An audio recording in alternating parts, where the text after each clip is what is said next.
Muito bem, mais uma vez, mais um culto, mais uma escola bíblica. Louvamos a Deus por estarmos reunidos mais uma vez. A você que nos acompanha pelo canal Família Batista Prudente, seja bem-vindo e peço que você nos acompanhe com a sua Bíblia. Vamos abrir nossas Bíblias a todos que estão presentes. Quem trouxe a Bíblia? Muito bem. Evangelho de João,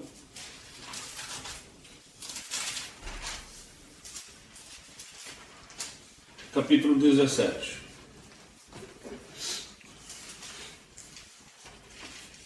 Não é um capítulo grande e eu estarei lendo o capítulo todo.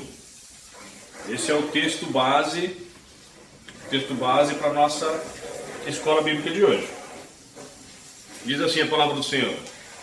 Jesus falou assim, e levantou seus olhos ao céu e disse: Pai, é chegada a hora. Glorifica teu filho, para que também o teu filho te glorifique a ti, assim como lhe deste poder sobre toda a carne, para que dê a vida eterna a todos quantos lhe deste. E a vida eterna é esta, que te conheçam, a ti só, por único Deus verdadeiro, e a Jesus Cristo, a quem enviaste. E eu glorifiquei-te na terra, tendo consumado a obra que me deste a fazer. E agora, glorifica-me tu, ó Pai, junto de ti mesmo, com aquela glória que tinha contigo antes que o mundo existisse. Manifestei o teu nome aos homens que do mundo me deste, eram teus, e tu me deste, e guardaram a tua palavra. Agora já têm conhecido que tudo quanto me deste provém de ti. Porque lhes dei as palavras que tu me deste, e eles as receberam, e têm verdadeiramente conhecido que saí de ti, e creram que me enviaste. Eu rogo por eles, não rogo pelo mundo, mas rogo por aqueles que me deste, porque são teus. E todas as minhas coisas são tuas, e as tuas coisas são minhas, e neles sou glorificado. E eu já não estou mais no mundo, mas eles estão no mundo, e eu vou para ti. Pai Santo, guarda em teu nome aqueles que me deste, para que sejam um, assim como nós. Estando eu com eles no mundo, guardava-os em teu nome. Tenho guardado aqueles que tu me deste, e nenhum deles se perdeu, senão o filho da perdição, para que a Escritura se cumprisse. Mas agora vou para ti, e digo isto no mundo, para que tenham a minha alegria completa em si mesmos. Deles a tua palavra, e o mundo os odiou, porque não são do mundo, assim como eu não sou do mundo. Não peço que os tires do mundo, mas que os livres do mal. Não são do mundo, como eu do mundo não sou. Santifica-os na tua verdade. A tua palavra é a verdade. Assim como tu me enviaste ao mundo, também eu os enviei ao mundo. E por eles me santifico a mim mesmo, para que também eles sejam santificados na verdade. E não rogo somente por estes, mas também por aqueles que pela tua palavra hão de crer em mim, para que todos sejam um como tu, ó Pai, tu és em mim e eu em ti, que também eles sejam um em nós, para que o mundo creia que tu me enviaste, e eu dei-lhes a glória que a mim me deste, para que sejam um como nós somos um. Eu neles e tu em mim, para que eles sejam perfeitos em unidade, e para que o mundo conheça que tu me enviaste a mim, e que tens amado a eles como me tens amado a mim. Pai, aqueles que me deste, quero que onde eu estiver, também eles estejam comigo, para que vejam a minha glória que me deste, porque tu me amaste antes da fundação do mundo. Pai justo, o mundo não te conheceu, mas eu te conheci, e estes conheceram que tu me enviaste a mim. E eu lhes fiz conhecer o teu nome, e lhe farei conhecer mais, para que o amor com que me tens amado esteja neles, e eu neles esteja. Quero chamar a atenção hoje dos irmãos para o seguinte versículo, versículo 17. Este vai ser o versículo-chave da nossa lição de hoje. Versículo 17 diz assim: santifica-os na tua verdade, a tua palavra é a verdade. Recentemente eu lancei um desafio para algumas pessoas. E essas pessoas estão ainda, vamos dizer assim, desafiadas até hoje. Esse desafio eu lanço também para você que nos acompanha pela internet. O desafio, na verdade, é uma pergunta. A pergunta é: o que a Bíblia significa para você? Há uma outra pergunta também, né? Qual é a importância dela para a sua vida? Mas nós vamos focar por alguns dias na nossa escola bíblica nessas duas perguntas. E você vai poder compreender, você vai poder entender, ou vai poder chegar à conclusão ou à resposta para essas duas perguntas. Mas Jesus aqui, nesse texto, nós vemos que é uma oração. Jesus está prestes a ser preso antes da sua crucificação, e ele então ora intercedendo pelos seus. Quem são os seus? Quem pode responder? Quem são aqueles que Deus deu para Jesus? Os discípulos? Só os discípulos?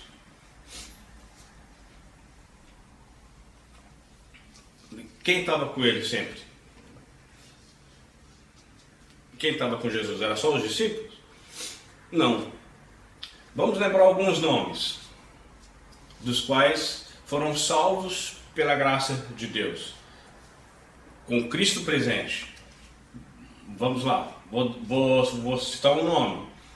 Um homem rico, muito rico, que foi procurar Jesus de noite. Um homem rico que foi procurar Jesus de noite. Quem que era? Nicodemos. Um homem baixinho, que também era rico. Ele era bem baixinho. Qual que era o nome dele? Zaqueu. Muito bem. Uma mulher que tinha uma doença. A gente não tem o nome dela, mas a gente sabe. Qual era a doença que ela tinha? Ela tinha o fluxo de sangue, né? E tem uma mulher que nós sabemos o nome dela, e ela ia ser morta pelos doutores da lei. Quem que era? Maria Madalena. Muito bem. A própria Maria, mãe de Jesus, também foi salva. Ela teve que crer que Jesus realmente era o Filho de Deus. Ao contrário dos ensinos de que ela já era santa, de que ela já era salva antes, por isso que ela teve o mérito de ser feita mãe de Jesus Cristo, isso é um falso ensino, tá? Mas muito bem, então nós vamos agora, né? Você vai nos acompanhar, você vai ver, vou deixar aí algumas tarefas, alguns desafios, e você vai poder utilizar aí alguns minutos para poder realizar essa tarefa, para a gente aprender um pouco sobre a palavra de Deus. Amém? Então, agora nós vamos então aprender um pouco sobre a Bíblia. Jesus está falando aqui que na sua oração algumas coisas ou alguns pontos básicos de doutrina. Ele fala sobre a criação, ele fala que ele esteve com Deus antes da criação, ele fala sobre a onipotência de Deus, sobre a onipresença de Deus, e o mais interessante, não sei se vocês perceberam, ele fala muito a respeito da palavra, da própria palavra de Deus. Então nós vamos começar a descobrir alguns benefícios da própria palavra de Deus que ele deixou para nós. E também o que ela pode ser útil para nós. O que ela significa para nós. Amém? Então tá. Então, vamos à tarefa. Separei aqui para os meus alunos e você vai ter aí também, tá bom? Até já.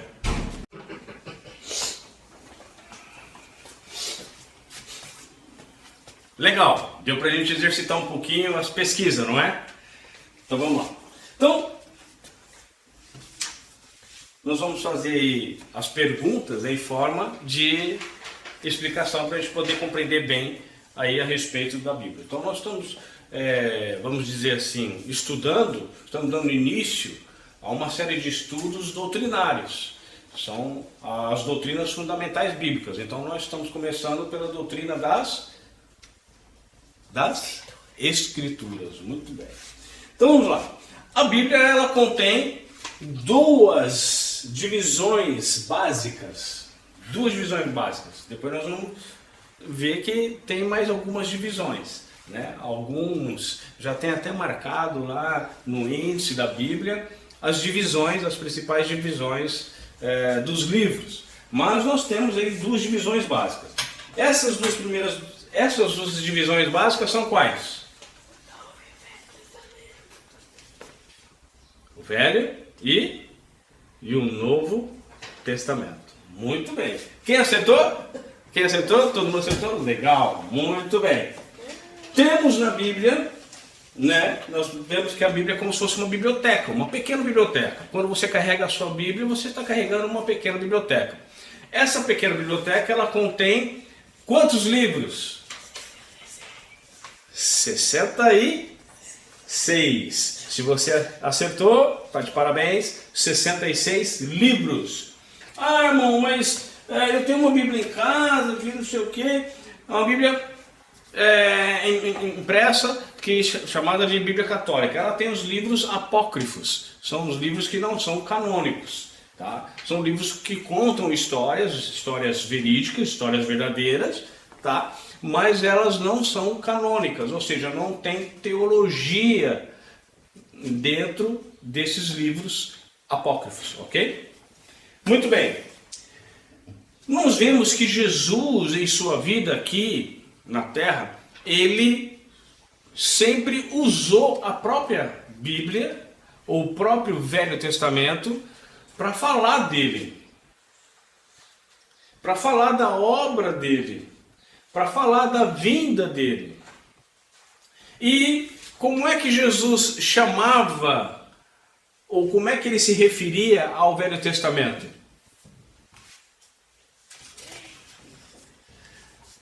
A lei e os profetas. Vamos abrir lá. Abre lá. Onde que está? Mateus 22, 40. Vamos lá. Mateus 22, 40. Diz assim. Jesus está falando a respeito dos mandamentos e ele faz um resumo, então, dos mandamentos, dos 10 mandamentos. Destes 2 mandamentos que ele fala, que os mandamentos são resumidos em amar a Deus sobre todas as coisas e ao teu próximo como a ti mesmo. Então, desses 2 mandamentos dependem toda a lei e os profetas. Certo? Então, quando Jesus se refere ao Velho Testamento, ele vai citar. Ele não chama Velho Testamento, porque até então Jesus estava presente no Novo Testamento. Certo? Muito bem. Agora, a próxima pergunta, né? Há uma similaridade entre 2 versículos que estão na Bíblia. E então nós vamos ler esses 2 versículos. Mateus, o quê? Mateus 4, versículo 4. Então vamos lá. Mateus 4, versículo 4. Abre a sua Bíblia. Mateus 4, versículo 4.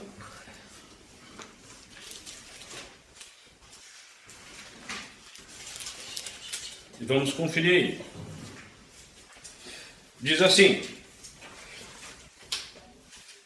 Ele quem? Jesus. Porém, respondendo, disse: está escrito, tá vendo? Ó, ele está se referindo a algo que está escrito. Está escrito aonde? Tá, mas Jesus ele está se referindo, quando ele fala do Velho Testamento, ele chama o Velho Testamento de leis e os profetas. Então é a mesma coisa que a gente fala assim, ó, está escrito aonde, Jesus? Está escrito lá nas leis e nos profetas. O que está escrito lá, Jesus? Está escrito o seguinte: nem só de pão viverá o homem, mas de toda palavra que sai da boca de Deus. Muito bem. Então, vamos lá. Aonde está escrito isso? Deuteronômio, capítulo 8, versículo 3.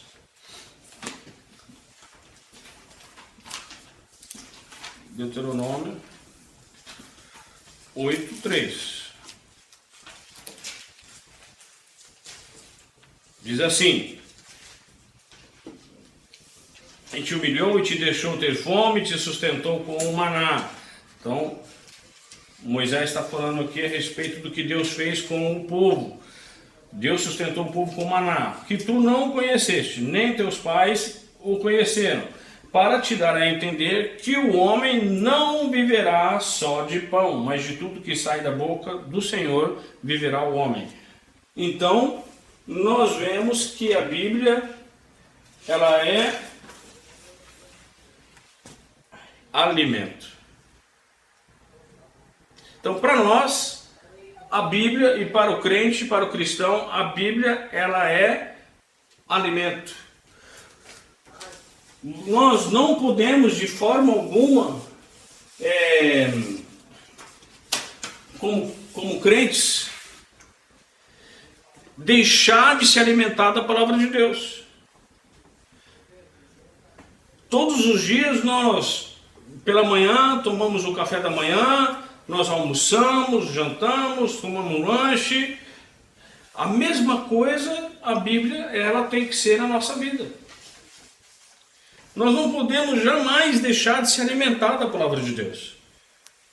Um crente, um cristão que vive sem se alimentar da palavra de Deus, ele é um crente morto. Existe crente morto, irmão Paulo? Se é que nós podemos dizer assim. Então não existe crente morto. O crente tem que estar vivo. Jesus ele vira para os discípulos e fala o quê? Vós sois o sal da terra, vós sois a luz do mundo. Agora vamos lá. Se tratando de luz, se eu pegar uma lâmpada aqui na minha mão, sozinha, ela vai produzir luz? Não, ela tem que estar ligada ao quê? A uma rede elétrica, a energia. O que vai alimentar ela para ela poder produzir a luz? Não é energia? Da onde que vem a energia? Pela rede elétrica, os fios. É a mesma coisa. Então vamos dizer que a Bíblia é o fio que transmite a energia espiritual para o homem poder ser luz, para o crente poder ser luz. Se você não lê a sua Bíblia, você é uma lâmpada queimada. Ou você é uma lâmpada que está desligada da rede elétrica.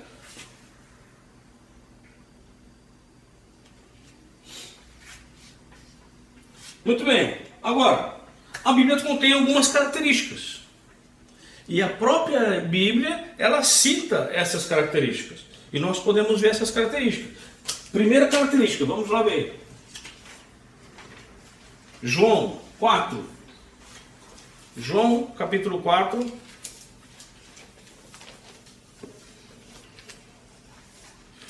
João 4, versículo 10 ao 14. Jesus encontra-se com a mulher samaritana, que está ali à beira do poço. Então Jesus fala: mas aquele que beber da água que eu lhe der nunca terá sede, porque a água que eu lhe der se fará nele uma fonte de água que salte para a vida eterna.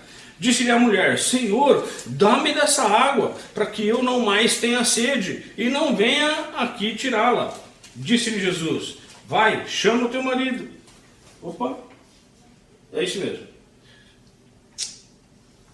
Eu acho que eu passei, né? Eu li logo o 14. Né? Mas vamos começar lá no 10. Jesus respondeu e disse: se tu conheceras o dom de Deus, e quem é o que te diz, dá-me de beber, e tu lhe pedirias, e ele te daria água viva. Disse-lhe a mulher: Senhor, tu não tens com que atirar, e o poço é fundo. Onde, pois, tens água viva? Quando se fala em água viva, a gente fala numa fonte, ou numa mina, vamos dizer assim. Vocês sabem o que é uma mina de água? Vocês já viram uma mina de água? Quando você vai num córrego e você vê ali brotar, parece que aquela água está brotando por debaixo da terra, ela mexe ali a areia, as plantas, né, que está ali em volta. Então, Jesus está falando exatamente isso. E a mulher samaritana falou: nossa, mas esse poço aí é fundo. Ela está se referindo a algo material. Nós, muitas vezes, estamos muito preocupados com o material, com o ter, aquilo que realmente é palpável. E Jesus está falando de uma água espiritual. Aí ela pergunta para ele: és tu maior que o nosso pai Jacó, que nos deu o poço, bebendo ele próprio dele, e seus filhos e o seu gado? Jesus respondeu e disse: qualquer que beber desta água tornará até sede. Então, as pessoas ali, os samaritanos, davam tanta importância para aquele poço, porque quem cavou aquele poço foi Jacó. Então Jesus falou assim: olha, essa água que vocês vão beber aqui, vocês vão ter que voltar aqui para pegar. Vocês vão ter sede de novo. Mas a água que eu der, a água que vem de mim, vocês vão tomar e nunca mais vão ter sede. Ela estava com a cabeça tão cauterizada pelas coisas do mundo, pelas necessidades do mundo, que ela falou: Jesus, então me dá essa água aí, porque eu vou beber e não preciso mais vir aqui. Então as pessoas muitas vezes vão para a igreja e vão buscar: agora eu sou crente, agora eu tenho Jesus como Salvador, e pronto, acabou, não tem mais responsabilidade, porque já tem Jesus como Salvador. Não preciso ler a Bíblia. Por que eu não preciso ler a Bíblia? Eu vou lá, o pastor lê a Bíblia. Ele é pastor, ele tem que ler a Bíblia, ele tem que me ensinar. Há casos também de pessoas acharem que ler a Bíblia todos os dias é uma religiosidade. É um ato de religiosidade. A pessoa vai se tornar religiosa porque vai ler a Bíblia todo dia. Não. Então quer dizer, você é o quê? Porque você come todo dia. Você bebe água todo dia. Você é o quê?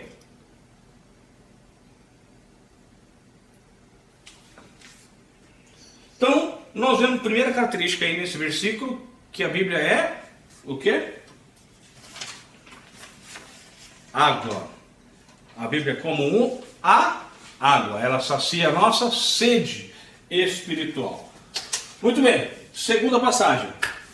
Está em Jeremias 15, 16. Jeremias 15, 16. Vamos lá.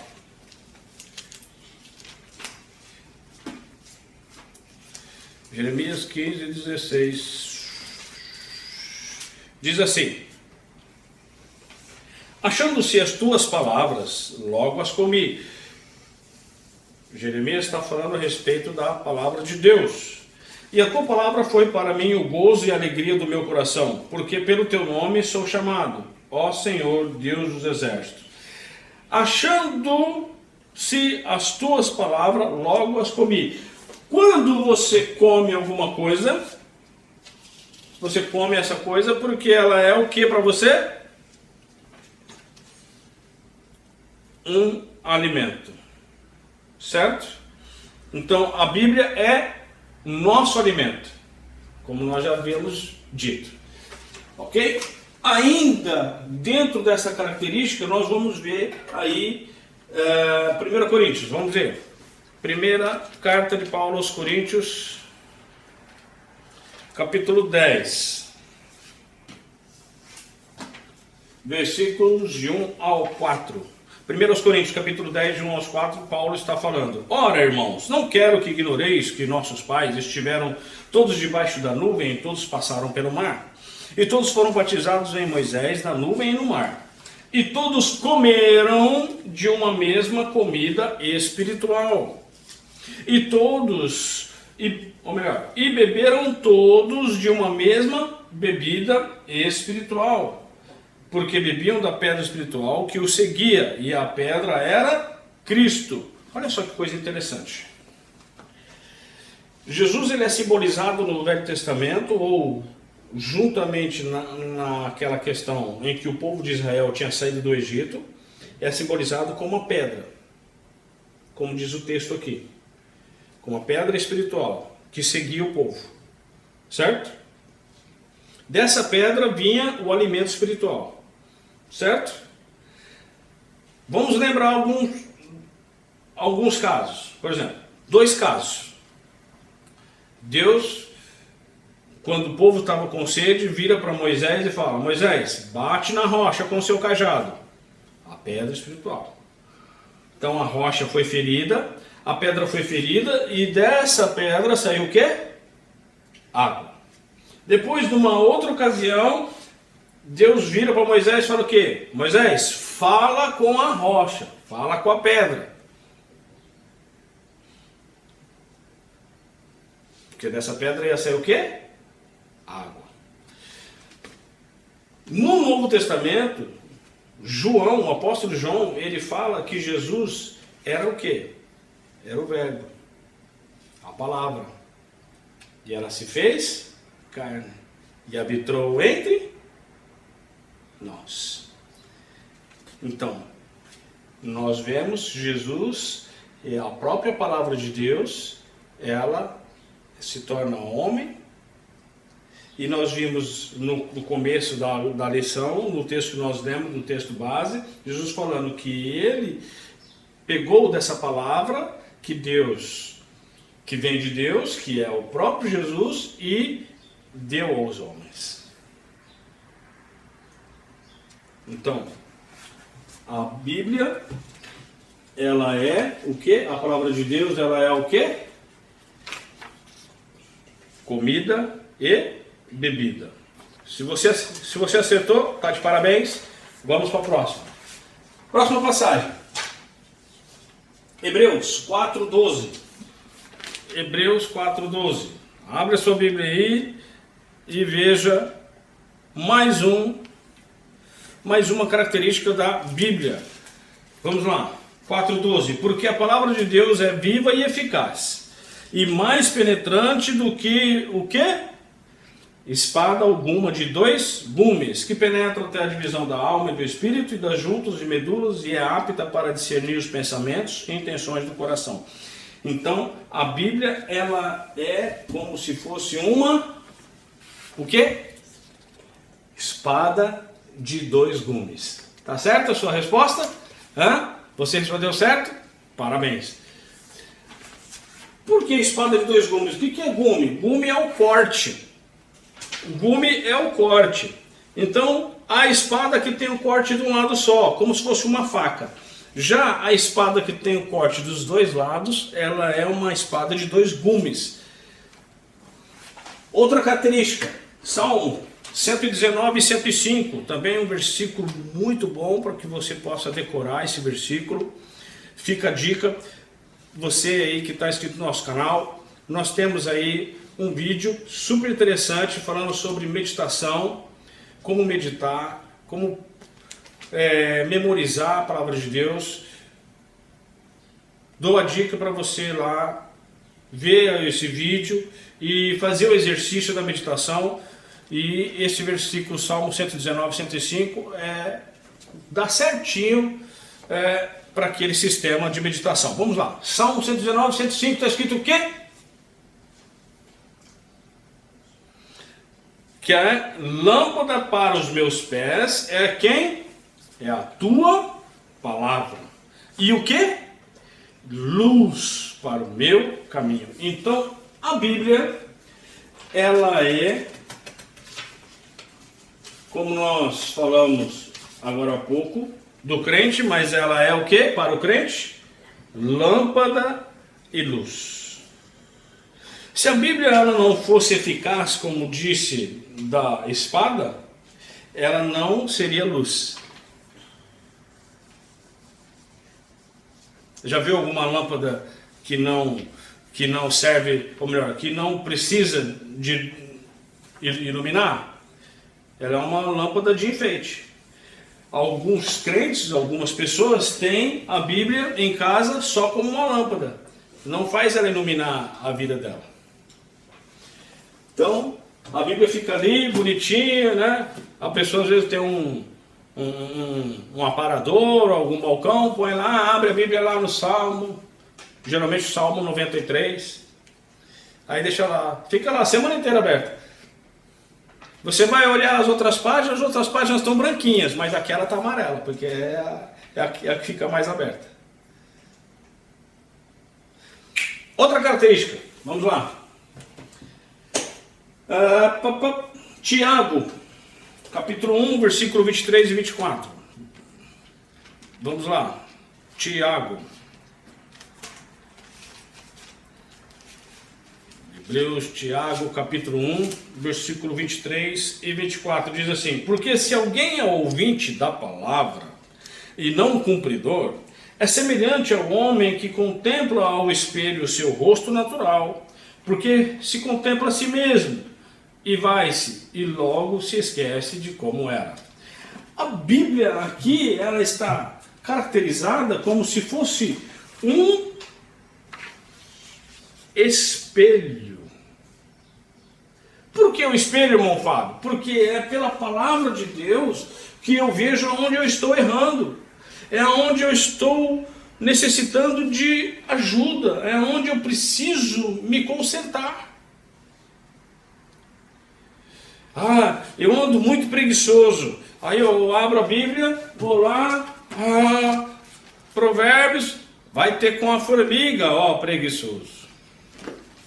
Então a Bíblia está falando que eu tenho que largar a mão de ser preguiçoso.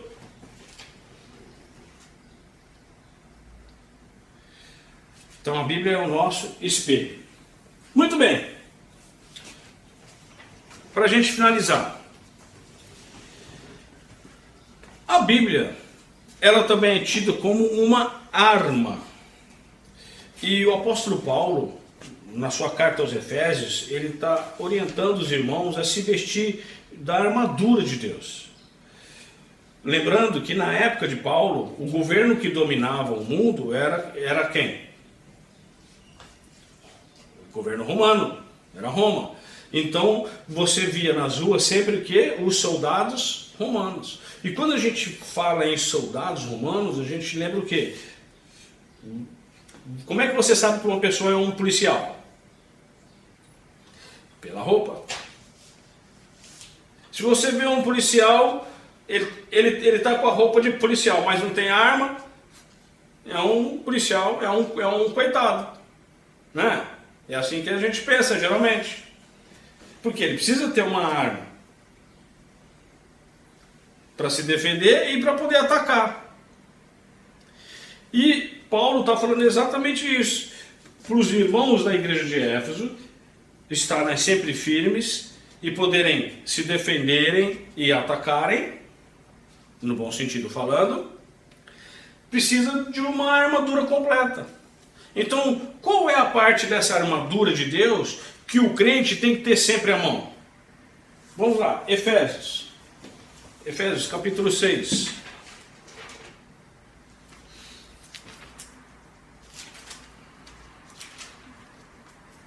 Já passei. Então, Coríntios, ó.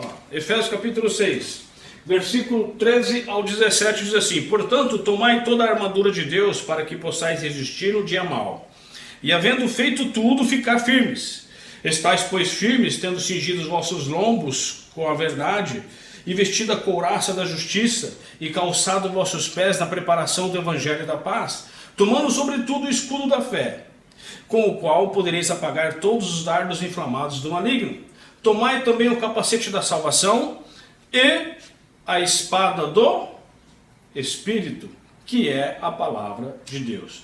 Então, na mão do crente, né, nesse texto, nós vamos encontrar dois armamentos, tá? Mas um está se referindo à palavra de Deus. O outro está se referindo a algo que vem de Deus. Aquilo que vem de Deus, que capacita o homem, é a fé. Então nós vamos nos defender com o escudo da fé. Mas a arma que todo crente tem que ter à mão é a espada do Espírito. Que é o quê? A palavra de Deus. Que está aqui no versículo 17. Você tem a sua arma na mão? Você tem usado a sua arma?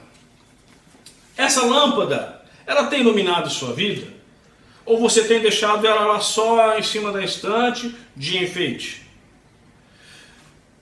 Qual tem sido a utilidade da Bíblia na sua vida?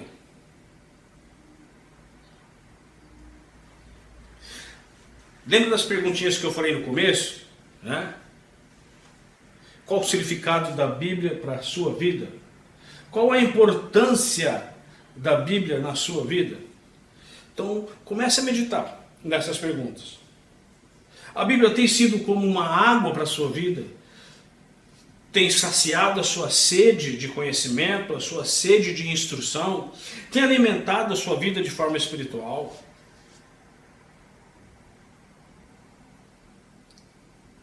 Que isso sirva de lição para nós, que nós possamos olhar a palavra de Deus como algo necessário, como é o espelho logo de manhã, quando nós vamos nos arrumar para sair. Para você que ainda não está em Cristo, a Bíblia é a palavra de Deus. Tudo no mundo, a história, os fatos, são comprovados ou comprovam, né, aquilo que está escrito na Bíblia. Ela é eterna. Isso nós vamos ver nos próximos estudos. E ela é tão verdadeira que até os historiadores falam a respeito dela. Jesus foi real. Ele foi enviado por Deus para salvar a sua vida, para salvar a minha vida. Olhe para Cristo, arrependa dos seus pecados. E para você que é crente, para você que ainda não tem tido uma familiaridade com a Bíblia, ela é o seu alimento, ela é a sua comida, a sua bebida, ela é o seu espelho, ela vai iluminar a sua vida. Faça uso da sua palavra de Deus. Amém? Vamos orar? Santo Deus e amado Pai, gratidamos, Senhor, por mais um dia. Gratidamos por ter a Tua palavra, por termos acesso a esse alimento maravilhoso, a essa arma poderosa. Gratidamos que por meio dela nós somos orientados, somos consertados, somos levados, ó Pai, por caminhos seguros. Ser conosco, Pai, nos auxiliando, nos ajudando para que possamos ter mais afinidade com a Tua palavra, receber mais da Tua palavra. Assim como Jesus disse, que sejamos santificados na Tua verdade, porque a Tua palavra é a verdade. Ser conosco, nos ajudando, nos auxiliando e nos preparando para a próxima reunião, para o próximo culto. Que o Senhor esteja nos guardando. Em nome de Jesus, amém. Que Deus abençoe.